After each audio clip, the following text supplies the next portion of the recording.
Hi, this is Andrew Phillips. I'm the founder and editor-in-chief of EM Coach, coming to you with another installment of the EM Coach question for EP Monthly.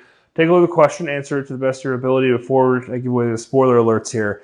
Essentially, if you've already looked at it, let's get into it. This is the case that we dread, right? We see STEMIs, we send to the cath lab and use thrombolytics frequently. This is part of what we see on a regular basis.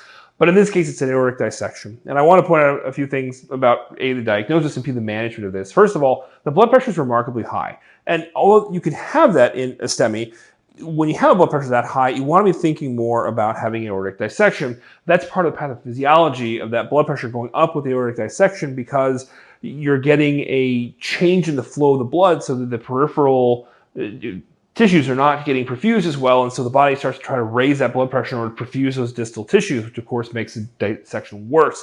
And so having that kind of high blood pressure and then seeing the STEMI is, of course, because the dissection is making its way back into the coronary arteries.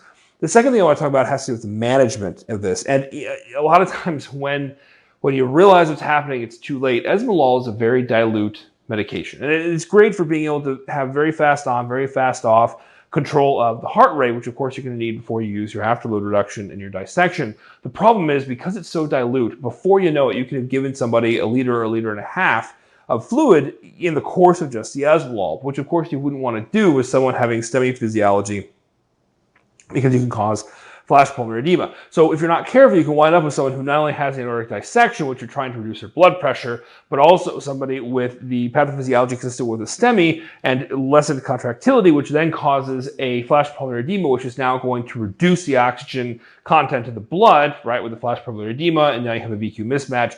And they're already not getting very good blood, very good perfusion down the distal tissues, and now they have hypoxemia in addition to that poor perfusion just in the actual blood flowing. So you really wind up in a corner here. Careful with the esmolol. Think about a backup strategy for what you can do if the esmolol is starting to add up, and keep that eye out for the high blood pressure and STEMI appearance on an EKG.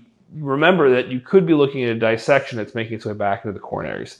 This is Andrew Phillips, the founder and editor-in-chief of EM Coach, wishing you a good month, and we'll see you next time.